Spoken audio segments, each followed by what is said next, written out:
The crimson sun of Savaron bled through the jungle canopy, painting the twisted wreckage of the freighter *Hall* in hues of blood and rust. Smoke curled defiantly from shattered engines, dissolving into the planet's crushing atmosphere, a defiance as futile as any hope of rescue. The gravity, nearly twice that of Earth, turned every movement into a grueling protest against flesh and bone.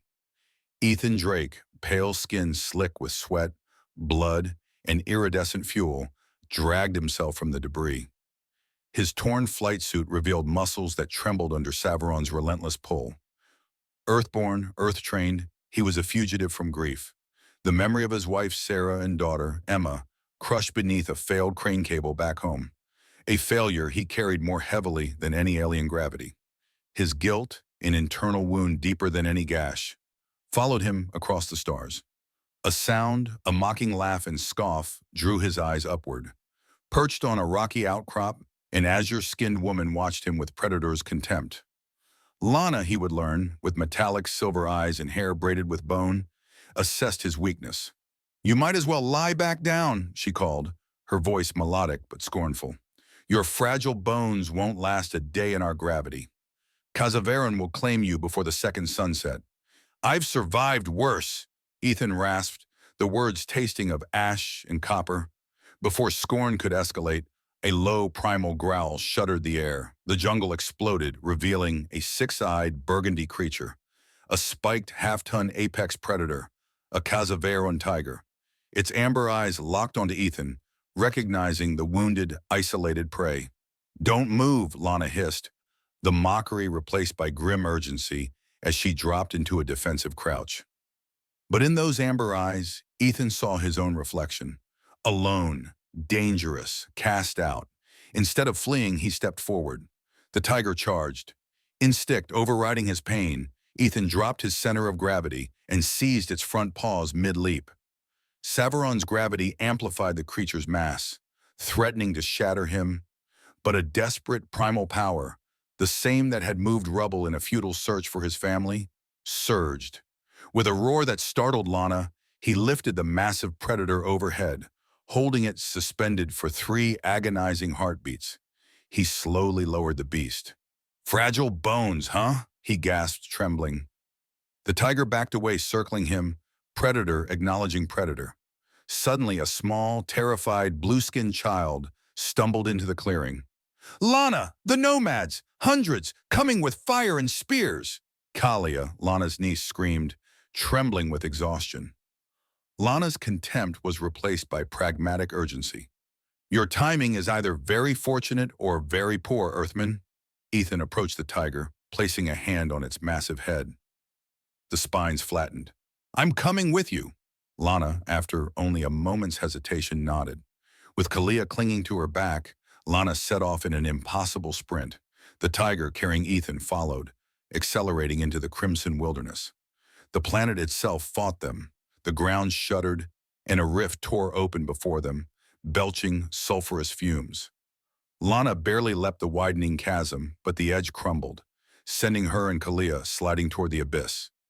Ethan lunged, seizing Lana's wrist, his earth-trained tendons screaming as he heaved against Savaron's crushing pull, the tiger's bulk stabilizing the crumbling edge. Safely across, they were immediately met by aerial assault, a flock of serrated-beaked gliders. Ethan snatched a branch, the rhythm of old baseball practice guiding his swing, sending the first one spiraling. The tiger swatted another, but a fourth glider slashed Lana's arm, drawing a line of startling blue blood. In a flash of protective fury, Ethan seized the creature mid-flight, tearing off a wing before hurling it away. They pressed on, only to be stopped by a massive carnivorous bloom that snatched Kalia with glistening, writhing tendrils. Ethan, without thought, tore at the vines with brute, burning hands, while Lana set the plant aflame with her striker. They collapsed, panting. "Your world really doesn't like visitors," Ethan gasped. "It tests everyone," Lana conceded, her gaze on the tiger. The sky darkened, and corrosive acid rain began to fall. They sheltered in an ancient cave, the firelight illuminating ancient carvings. The shared silence was broken by whispered confessions. Lana spoke of her brother, Kalia's father, lost to the nomads. Ethan spoke of his family, lost to his negligence. I killed my family, he said, the guilt a stone in his throat. I live now to feel the burn instead of the guilt. Physical pain is simpler. A profound thread of shared, unatoned grief connected them. Dawn brought nomad scouts whom they dispatched swiftly. A scout's map revealed a traitor had breached the village defenses. They raced toward chaos. The village burned, nomad warriors swarming the settlement, driving Chief Taro and his defenders toward the central knowledge hall. Left flank! Ethan roared, directing the tiger. Lana veered off and the Earthman charged the fray, riding the tiger like a legendary war mount. He hurled heavy rocks, driving the nomads back. They were turning the tide when a nomad archer found his mark. The tiger leaped, intercepting the projectile, then a second, its massive form shielding Ethan. It collapsed, its amber eyes fixing on Ethan, a final, unsaid communication. Rage, a confluence of all his losses, surged. Lana pressed her ceremonial spear into his hands. Avenge him! The nomad leader, a scarred colossus, entered the fight, wielding a whip of fire. The traitor, a tribesman, gloated near him, only to be silenced by Lana's throwing knife, embedded to the hilt in his throat.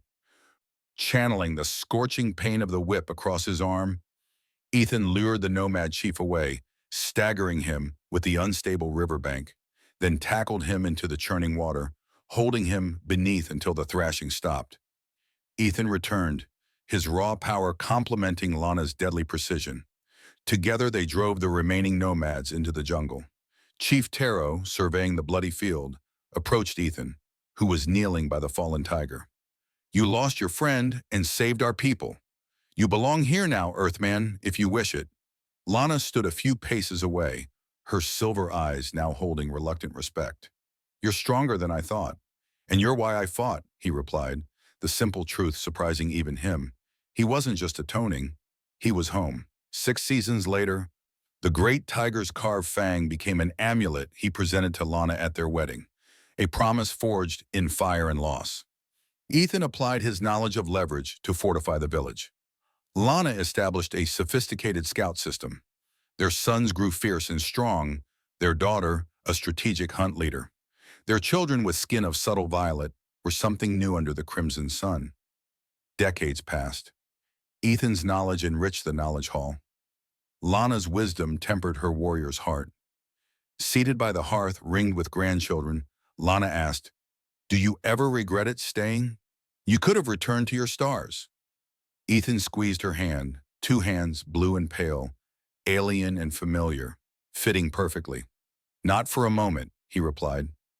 As night fell over the crimson jungles, Ethan Drake, once a broken man, looked at the world he helped build and knew that some crashes were, in their way, the gentlest of landings.